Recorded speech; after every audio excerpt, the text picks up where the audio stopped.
Meanwhile, back in the construction dock, where exovols, upgrades, and expansions were just beginning to get underway, the new crew of the exovol gathered, with those chosen as commanders of the crew standing front and center.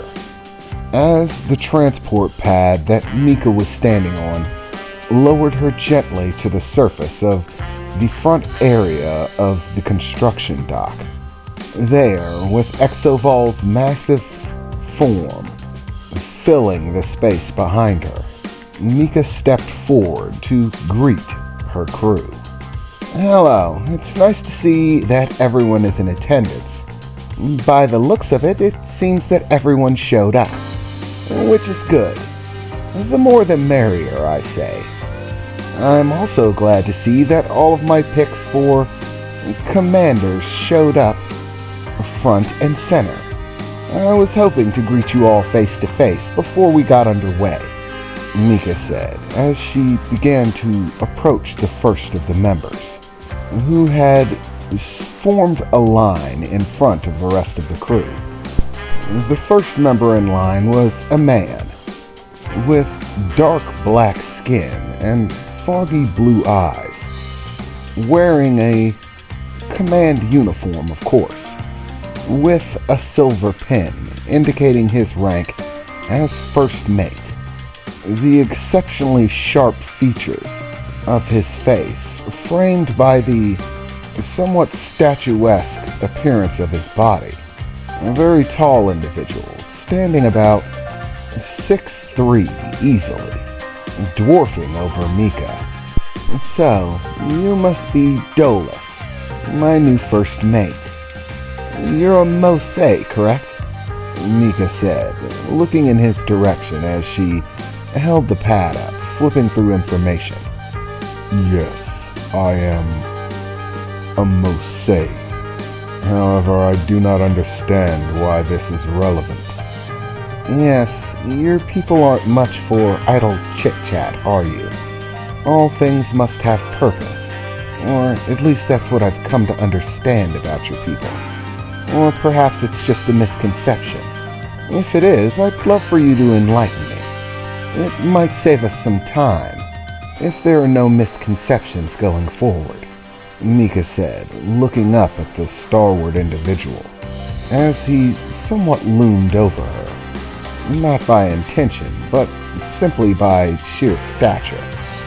As you wish, my captain. I will give you a brief explanation. We of the Mosei do not believe in frivolity or wasted effort. All things must have purpose. Purpose is the point of existence, and that which does not benefit one's purpose is therefore pointless, a waste of time, and not to be included within the purpose that you are wishing to fulfill. Yeah, that does sound kind of similar to what I've heard, Mika replied. But does that mean that you don't have emotions or anything like that? Because it doesn't serve a purpose? No, the individual replied. We of the Mosei do have emotions. We are simply very effective at compartmentalization. Everything has its time, its place, and its purpose. The purpose of emotions is to connect to others. Connections to others are only meaningful in certain circumstances. During the course of duty, emotional connections to others will blind you, affect your decisions, hinder your judgment, and thus we compartmentalize. I do not attach any emotional value to my work or the actions that I perform. This allows me to be clear-minded and level-headed. But this does not mean that I do not feel love or compassion. I simply only use it when it serves a purpose. For example, the purpose of finding one's mate. In this task, emotions serve a purpose, a function, and therefore are useful within it. Is this understandable to you? He said, still an exceptionally stern look on his face, unflinching. Yes, that'll do just fine. Thank you for the introduction, and it's nice to meet you, Dolus. I hope your term as my first mate will be long and fruitful. As do I, Dolus replied, as Mika began to step to the side, moving towards the next person in line, which happened to be Oscar. Oh, hello, Oscar. My new chief engineer. I must say, you look like you've had better days, Mia said, looking Oscar over as he appeared to have fairly dark circles under his eyes, looking half dead, but still present nonetheless. Yes, I had a late night, an exceptionally late night. I, in fact, didn't get a wink of shut-eye, maybe 5 minutes, before everyone started gathering back up again. So, quite frankly, I'm exhausted. But I showed up, because it wouldn't be right to receive the rank of commander with on board the ship, and not appear on the first day. But after this, I'm planning on taking an exceptionally long nap. Oh, and here are the new schematics for the ship. Everything's been planned out, and the designs that you specified have been incorporated for the construction process, Oscar said as he handed over a data pad that Mika took into her hand quickly. Thank you for your hard work, Oscar. And after this meeting is done, you can go get yourself some well-needed sleep. I'm sorry to have pushed you, but necessity waits for no one, Mika said as she began stepping away, moving towards the next person in line.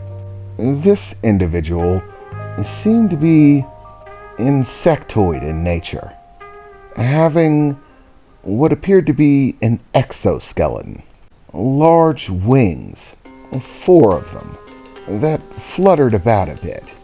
However, the wings did seem a bit tattered. If anyone was listening, they could actually hear small jerks and movements from the individual, tweaks that would give off little clicks and pops as it moved. Its movement matching its appearance, very insect-like in nature, quick and sporadic movements, small ones here and there, that didn't really add up to much, its head rapidly tilting and darting one way then the next. Hello, Mika said. You must be Ricalia. Yes, I am Ricalia, the figure replied. You're Debalian, correct? Mika asked, as the figure gave another few twitches, and there was a flutter of its wings, as what seemed like small bits of material seemed to scatter off of them, like torn bits of tissue paper. Yes, Ricalia is Debalian. It's a little unusual for Debalians to be out this far, Mika said. I'm a little curious about why you're all the way out here, but for this kind of record as a medical doctor, I'll overlook it for the time being, and maybe we can just have a conversation later. For now, what's going on with your wings? Were you injured somehow? Are you sick? Mika asked, looking at the small pieces of material still falling to the floor. No, Ricalia is in her shedding cycle. Do not worry, it is temporary. The process will be completed by tomorrow. It will not hinder this one's work. Shedding, huh? Well, I hope it's not too hindering or uncomfortable. Is it bothersome at all? Mika asked. Oh yes, incredibly so. It itches like the dickens. Racalia said, with another flutter of her insectoid wings, batting off more tiny tissue paper-like flakes of material. But once again, it will not affect Racalia. She will do her job promptly. All medical issues will be attended to swiftly. You have my assurances, Captain. Well, thank you very much, Mika replied. And welcome aboard the crew, Mika said as she began to take a few more steps to the last person in line. Standing there, arms crossed and looking quite intimidating and imposing, mostly because of the sheer amount of muscle mass, if not the hardened spikes that seemed to protrude from segments of his body. Some from the back, a few from the arms, all a jet black color, which seemed to line perfectly with the gray tone of his skin, and foggy white eyes. Well, you must be Obadal, my new head of security. You're a Rohassan, right? I heard that Rohassans are born and bred warriors. And looking at you, it definitely fits. I see you have a fairly extensive combat record, Mika said, looking at him as she shifted through the datapad. It says here you spent 3 years fighting in the Merrick Wars, in which time you were given 4 promotions, after which you spent another 6 years fighting as a member of the Byrek Union. That was a 3-planet coalition war, correct? Yes, you're correct. And just so you know, I was on the winning side of both of those wars. So, picking me is a choice for victory. I might as well be a good luck charm, because everybody who picks me to be on their side seems to just keep winning. But then again, it's hard to not win when you've got Rohassan forces on your side. That's why I decided to go into the private sector, you might say. I wanted a fight that wasn't so one-sided. To be honest, I was highly enticed by your promise of excitement in the future. I'm hoping that it wasn't all just talk, and that we're gonna get to see some action on this ship. It's been a little bit too long since I've heard the sound of weapons fire waking me from my sleep. I'm itching to get back to it. Yes, I heard that Rohassans believe that their home is the battlefield, that all other things are simply distractions. But not being comfortable unless you can hear gunfire is a bit much for me. I'm sure that we'll have our fair share of trouble throughout our travels, but I'm not going to go looking for it that much, Mika said as she stepped away, moving to the next person in line. This person being much shorter, even shorter than Mika's stature, despite him being a male. His light purple skin and dark black hair, telltale signs of his race, the Impi. Yes, and you're my new pilot, correct? Vermi. Aye, aye, Captain. Vermi reporting for duty, he said with a small salute in Mika's direction. I gotta tell you, I'm looking forward to getting behind the wheel. I can't wait to take this baby out for a test drive. See how she corners. Actually, exovol is a he, Mika replied. She, he, well, the ship can call itself whatever it wants, as long as it lets me fly. I'm used to being behind the controls. Every ship has its own sort of feel to it. You gotta know how to fly them individually. People who think that it's all just knowing the right buttons to push at the right times are just plain stupid. They don't understand what flying's really about. You gotta actually feel the vehicle you're traveling in. There's a sensation to it. It's not just buttons, it's tactile, emotional. The short purple individual said, a smile on his face as he rubbed his hands together, looking beyond Mika to Exovol, hovering in the background. Ah, she's a beauty. But I suppose piloting her will have to wait till these upgrades take place, right? Ah, I bet she'll have some maneuvers then. Yes, Mika replied. Well, regardless, I'm glad to see you're enthused about it. Based on your experience, I'd say that you were the best one for the job. But do me a favor and try not to get too excited. We do have a job to do, remember? Yes, of course, Captain, Vermi replied, still smiling, but giving another salute and trying to stay a bit more focused. Well, I suppose that finishes the primary introductions. Unfortunately, I'm not going to be able to speak to all of you individually. We have a bit too much of a time crunch for that.